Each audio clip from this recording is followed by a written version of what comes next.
wabarakatuh. Berjumpa lagi dalam pembahasan sejarah. Kita akan membahas mengenai revolusi Cina. Nah, apa aja yang akan kita bahas dalam revolusi Cina? Yang pertama adalah latar belakang revolusi Cina. Yang kedua tentang jalannya revolusi Cina. Yang ketiga pengaruh revolusi Cina. Latar belakang revolusi Cina yang pertama adalah melemahnya kekuasaan dinasti Manchu yang sudah terjadi selama 3 abad lamanya, terutama setelah kekalahan di Perang Candu I dan II oleh Inggris.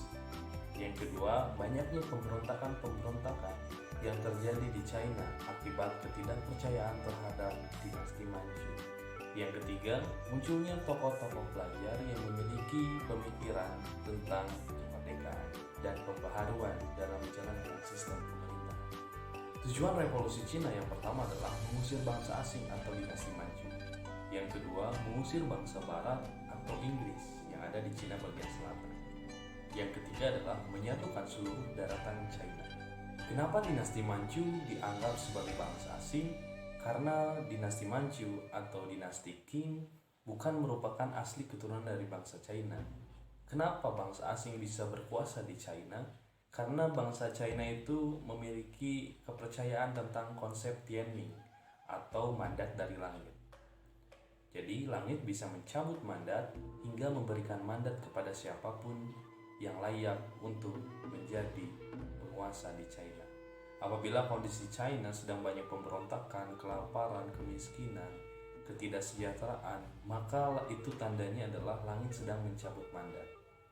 Kemudian langit memberikan mandat kepada siapapun yang dianggap mampu memberikan solusi dari permasalahan-permasalahan yang ada di China. Maka tidak seperti halnya di Jepang. Jepang itu Kaisar 1 sampai yang sekarang itu memiliki garis keturunan yang sama. Tapi di China itu siapapun bisa menjadi penguasa selagi mereka mendapatkan kepercayaan dari rakyat. Hanya saja penguasaan dinasti Manchu di daratan Cina ini banyak sekali kesewenang-wenangan, ketidakadilan, hingga banyak sekali penderitaan yang dialami oleh masyarakat China. Kekuasaan dinasti Manchu melemah setelah adanya Perang Candu I dan II dari Inggris, yaitu Perang Opium, perang dagang opium antara Inggris dengan China. Opium adalah zat yang memabukkan dan dinasti Manchu melarang keras adanya jual beli tentang opium tersebut. Hal tersebut membuat Inggris semakin nekat masuk ke daratan Cina yang saat itu sedang menjalankan politik isolasi, artinya tidak menerima pengaruh dari luar, terutama dari bangsa asing, yaitu bangsa Barat. Meskipun dijalankan dengan politik isolasi, Inggris tetap masuk ke Cina bagian selatan untuk menjual opium ke rakyat China. Tapi reaksi dari dinasti Manchu adalah melarang keras. Kaisar dinasti Manchu memerintahkan untuk membuang segala macam opium yang dibawa oleh Inggris. Sekitar hampir 20.000 peti dijatuhkan atau dibuang oleh dinasti Manchu. Itu yang membuat amarah dari Inggris. Inggris kemudian menyerang balik dinasti Manchu dengan kekuatan militer yang sangat kuat. Itu yang tidak bisa ditahan oleh dinasti Manchu, dan dinasti Manchu juga melakukan perlawanan dan mengalami kekalahan di Perang Candu I ini. Perang Candu I ini diakhiri oleh perundingan Nanking, yaitu perundingan di mana kemenangan Inggris atas China membuat Inggris bisa mendapatkan 5 pelabuhan utama yang ada di Cina bagian selatan.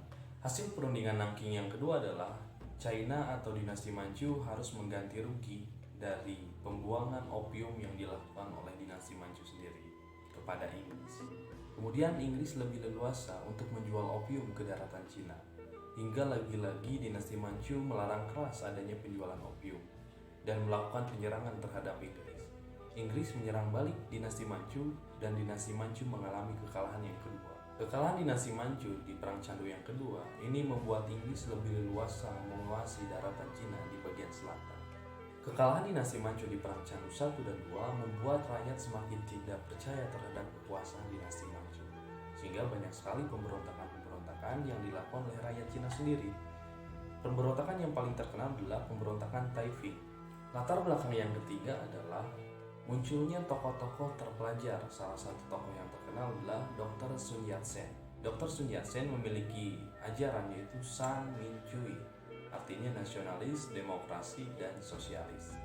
Sejalan dengan tujuan revolusi China, maka Sun Yat-sen yang pertama gerakannya adalah mengusir bangsa asing atau dinasti Manchu.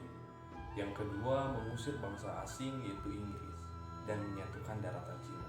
Maka Dr. Sun Yat-sen menjadi pemimpin secara langsung pergerakan revolusi untuk mengusir bangsa asing di Cina bagian selatan. Hingga terjadilah revolusi di tahun 1911 dengan cara merebut satu persatu provinsi yang ada di Cina bagian selatan. Total sudah ada 17 provinsi yang berhasil dikuasai oleh Sun Yat-sen, dan ke-17 provinsi tersebut sepakat untuk mendirikan sebuah Republik Nasionalis China. Pada tanggal 10 Oktober 1911, dibentuklah konstitusi untuk menjalankan roda pemerintahan Republik Nasionalis Cina. Kemudian diselenggarakan pemilu untuk menentukan presiden, dan Sun Yat-sen mendapatkan suara terbanyak dari 17 provinsi yang telah bergabung dengan Republik Nasionalis Cina. Pada tanggal 29 Desember 1911, Dr. Sun Yat-sen resmi menjadi Presiden Republik Nasionalis Cina.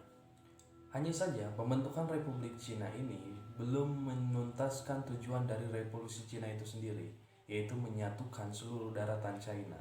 Karena Cina bagian utara itu masih dikuasai oleh dinasti Manchu dan juga para Tutsun. Tutsun adalah tuan tanah yang menguasai Cina bagian utara. Tutsun yang paling terkenal adalah Yuan Shikai.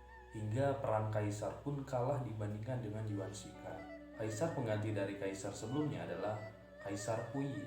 Dia dinobatkan sebagai kaisar pada usia 7 tahun.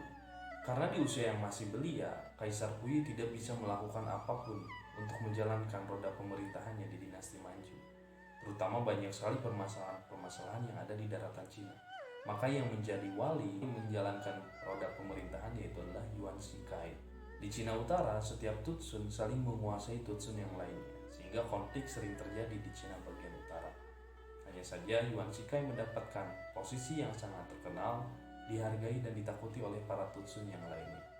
Yuan Shikai seperti dalang dan Kaisar Puyi seperti wayang. Dalang bisa memainkan wayang kapanpun dan dimanapun dengan cara apapun, hingga kondisi kekuasaan Puyi itu tidak ada artinya dibandingkan dengan kekuasaan Yuan Shikai. Dan Yuan Shikai tahu bahwa Dr. Sun Yat-sen yang telah mendirikan Republik China itu memiliki satu tujuan yang belum diselesaikan, yaitu menyatukan daratan Cina. Maka Yuan Shikai inisiatif untuk bertemu dengan Dr. Sun Yat-sen dan menawarkan Cina bagian utara akan bergabung dengan Republik Cina, tapi dengan satu syarat, yaitu presidennya adalah Yuan Shikai. Dan Dr. Sun Yat-sen saat itu menyetujuinya untuk penggabungan Republik Cina bersama satu dengan Presiden Yuan Shikai dan merelakan jabatannya sebagai presiden untuk diberikan kepada Yuan Shikai. Karena Yuan Shikai kapanpun bisa menurunkan tahta Kaisar Puyi, karena yang paling berpengaruh adalah Yuan Shikai di Cina bagian utara. Yuan Shikai menjabat sebagai presiden dari tahun 1912.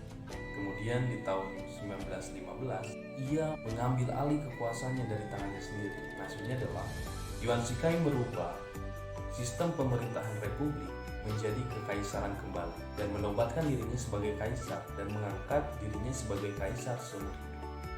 Namun di tahun 1916, Kaisar Yuan Shikai meninggal dunia akibat serangan jantung. Dan Dr. Sun Yat-sen langsung inisiatif membentuk kembali Republik Nasionalis Cina di bagian Cina Selatan. Dan kondisi Cina bagian utara adalah ladang atau tempat perebutan para Tutsun yang saling ingin mengganti pengaruh dari Yuan